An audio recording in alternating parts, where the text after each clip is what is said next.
सीता एक विधवा थी। उनकी आर्थिक हालात खराब थी। उनका घर भी कच्चे घास का बना हुआ था। बेटा, तुम दोनों खाना खा लो, मैं चलती हूँ। पर माँ, खाना तो खा कर जाओ।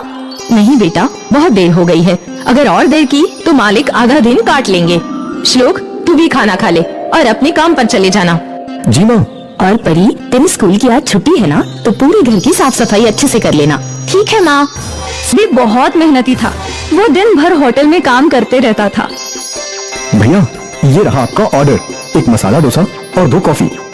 भले ही उनके जीवन में कई परेशानियां थी, लेकिन दोनों माँ बेटे हमेशा मुस्कुराते थे। पैसों की कमी के बावजूद वो लोग खुश थे। माँ देखो, मैंने पूरा घर साफ कर दिया और मैंने आज आपके लिए खाना भी बनाया है। अरे वाह, आज तूने खाना बनाया?